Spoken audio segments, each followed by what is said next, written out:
Para el león, un helado de limón. Para el tigre feroz, helado con arroz. Y para toda la familia, Un helado de vainilla. muchas gracias. Más que todo a Bencho que salvó la cantada. Esa era la canción que escuchaba Max todas las noches antes de dormir.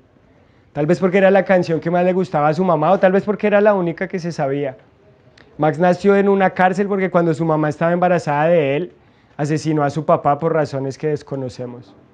Por eso el primer recuerdo que tenía era jugando y corriendo entre las máquinas de coser Singer del taller que armaron con lo que regaló algún alcalde para las reclusas. Creció entre conversaciones de agujas, hilos, carretes, encajes, brasieres, cucos, nalgas, tetas. Y la figura más o menos paterna y más o menos cercana que tuvo fue el guardia Monroe. Un guardia rechoncho, cachetón, que había construido con él una relación extraña porque en él veía tal vez una especie de sobrino o de nieto que jamás tuvo. Y por eso le hablaba de béisbol, de boxeo, de fútbol, no el de verdad, el que veían los gringos. Incluso un día cumplió años y le regaló un radio de pilas y de antenita para que pudiera escuchar las peleas de Mike Tyson, de Holyfield, del Happy Lora y hasta los primeros partidos de Edgar Rentería en los Marlins de la Florida. Cuando el guardia Monroe consideró que Max ya tenía la edad suficiente, lo invitó al ala norte de la cárcel, donde estaban los hombres. Porque allá estaba otro recluso con el que él, el guardia Monroe, había establecido una relación rara, pero bonita.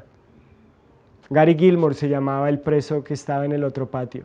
Y a pesar de que Gary Gilmore estaba ahí preso porque había matado a más de 12 personas, usted lo veía y tenía una mirada tan tranquila, tan apacible. Lo único que transmitía era calma, paz. Era como un criminal con cara de niño bueno, como Andrés Felipe Arias, así. Usted lo veía y parecía profesor de filosofía, de sociales, de español. Y lo único que hacía Gary en la cárcel era leer todo el tiempo hasta que le tocara morir, porque estaba condenado a la silla eléctrica. Por eso cuando conoció a Max se hicieron amigos inmediatamente.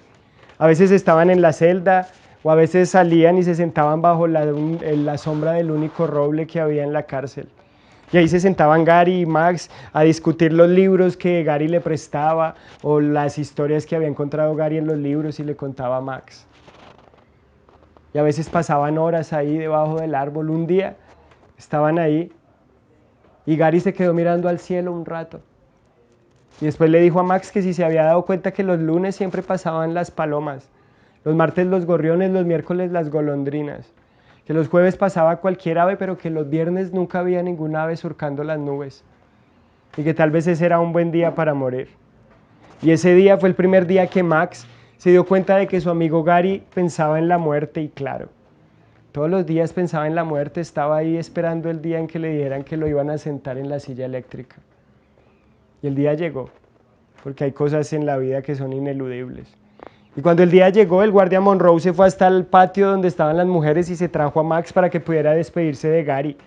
Y apenas Max entró en el cuarto de Gary, Gary empezó a hurgar por allá debajo de su cama y sacó una pelota de béisbol vieja y manchada. Y se la entregó a Max. Esa pelota que en parte tuvo que ver para que él estuviera ahí en la cárcel. Porque antes, cuando Gary era más joven, un día se fue al estadio de béisbol a ver un partido de su ídolo Pete Rose. Y como suceden las cosas mágicas en la vida, no se piden. Él estaba sentado tomándose una cerveza, fumándose un cigarrillo y el home run de Pete Rose cayó sobre su regazo y en ese momento él tomó la pelota en sus manos y se sintió único y especial. Y sintió que podía hacer lo que quisiera ese día, porque se sentía único y especial. Y por eso fue al bar al que siempre iba, porque todos tenemos un bar favorito. Llegó al bar donde estaba esa mesera que siempre lo miraba con desprecio y con un poco de asco.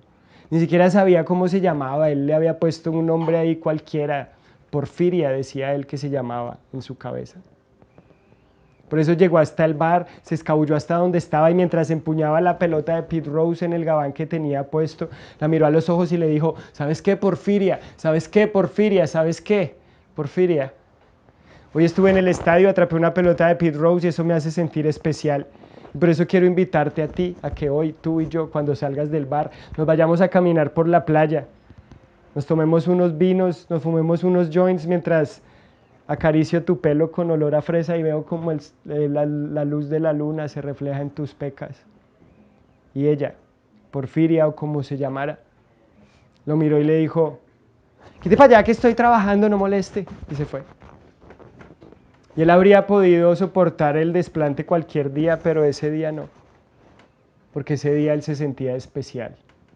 O al menos eso fue lo que usó como excusa y esa fue la voz que escuchó en su cabeza para hacer lo que hizo. Porque en ese momento exacto salió del bar y se escondió en un lugar desde el cual podía ver cuando Porfiria saliera para su casa. Y así fue. La siguió, entró al edificio donde ella vivía y justo cuando ella entró al ascensor, él entró después. Y cuando se cerró la puerta, tal vez por un segundo dudó en el plan macabro que tenía en mente, pero que va. Cuando se dio cuenta de que Porfiria, que siempre lo miraba con desprecio y un poco de asco tal vez, esta vez lo miraba con un pánico profundo. No lo soportó. Soltó la pelota de béisbol que tenía empuñada en la mano y la asesinó a golpes ahí, dentro del ascensor.